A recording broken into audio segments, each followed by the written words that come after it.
This past Friday, as you heard, as you probably know, it was Earth Day, and as you heard, was also my birthday.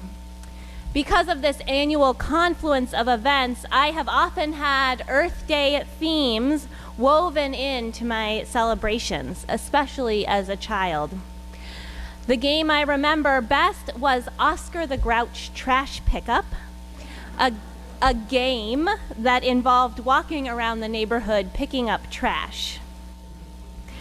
At the same time in school, I would learn about the 3 R's: reduce, reuse, and recycle. We were told that this was the key to saving our planet.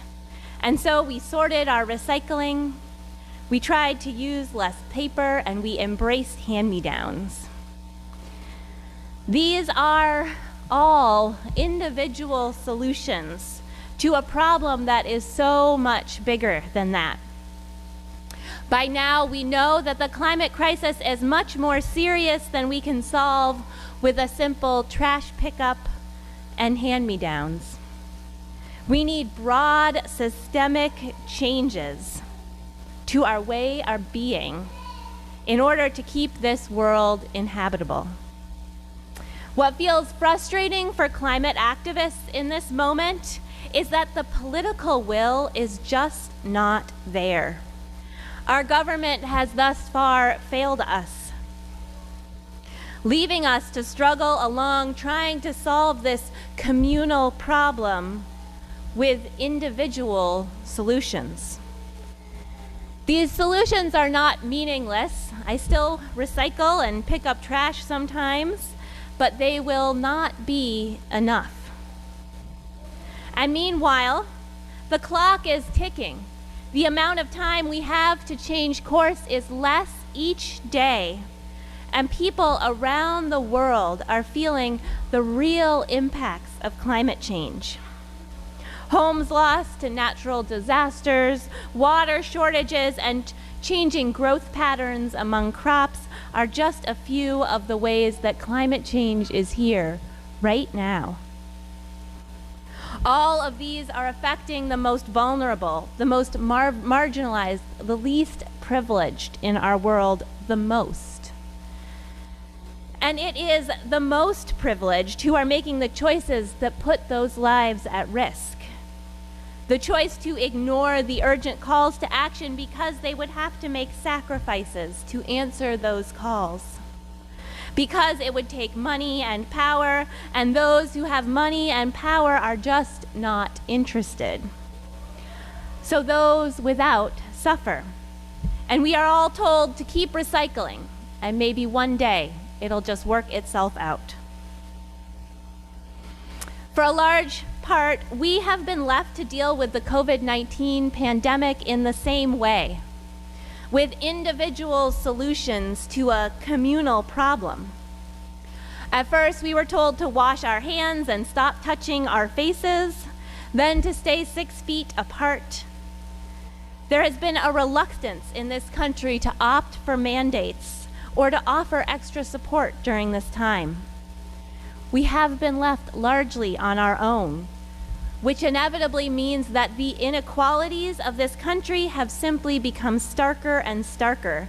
And as Carl described, as the world has opened up more and more, people are getting left behind. This past week, a federal district court struck down the mask mandate for public transportation, including airplanes. As some people cheered and removed their masks mid-flight, others were suddenly subject to a more dangerous environment than they had consented to when they boarded that plane. Personally, my heart sank when I heard that decision. My family had finally decided to get on a plane this summer, and I was counting on that being a masked flight. The rhetoric is, of course, that people get to make their own choices. You can wear a mask if you want or if you have extra risk factors. But the reality is that isn't true for everyone, and it's not true for my family.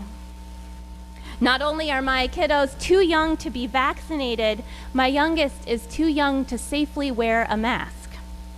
That means that he has to rely on the people around him to keep him safe. And our government has largely decided that he doesn't matter.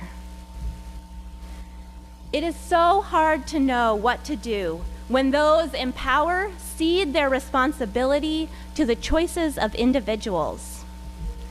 We are, after all, connected, right? We know, as Unitarian Universalists, that we can't just make individual choices in a vacuum. We know that our choices affect others and vice versa. We know that we are responsible to one another, and we want to care for each other. These dynamics of individual versus communal decision-making are a part of what makes this current stage of the pandemic so tricky for those of us who feel that responsibility to one another. When those in power have given up trying to protect the vulnerable, how can we know what is and isn't the right thing to do? The reality is that each of us has different risk factors to take into account. We are not in the same boat. And the reality is also that we need this awakening. We yearn for it, all of us.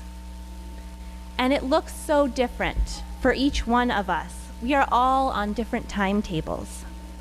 My decisions may not be right for you, and yours may not be right for me, and that's okay.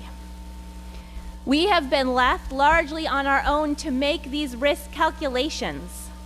Our government has, to a certain extent, given up, and so we are doing the best we can, honoring that we have different needs in this moment. Now, honoring these different needs sounds like an easy task for us Unitarian Universalists. That's our thing, right? But in this polarized moment, it can be hard for even us. We have so many feelings tied up in these decisions. All of it is extra charged after 2+ years of doing this. And so, in this moment, I'm not going to give you an answer, if that's what you were hoping for. In fact, I have little advice for you other than the advice we heard in our Wonder Box. To pause and take a breath before you react. To examine what's going on inside of you. To share what's on the inside, outside. To center and connect like that kid in our Wonder Box did, to find your anchor in the midst of these teeming times. And maybe in finding your anchor, you will be able to find more grace and compassion for others as well. Maybe in finding our anchors, we can create some sense of a more communal awakening than we currently have. As Vu wrote in our opening words, though our literal winter is over, things are still going to be hard for a while we wait for the ground to soften, and as we also work to soften it, let us give ourselves and one another grace to rest, to store energy, and to grow. May we find that grace for ourselves and for each other. May it be so.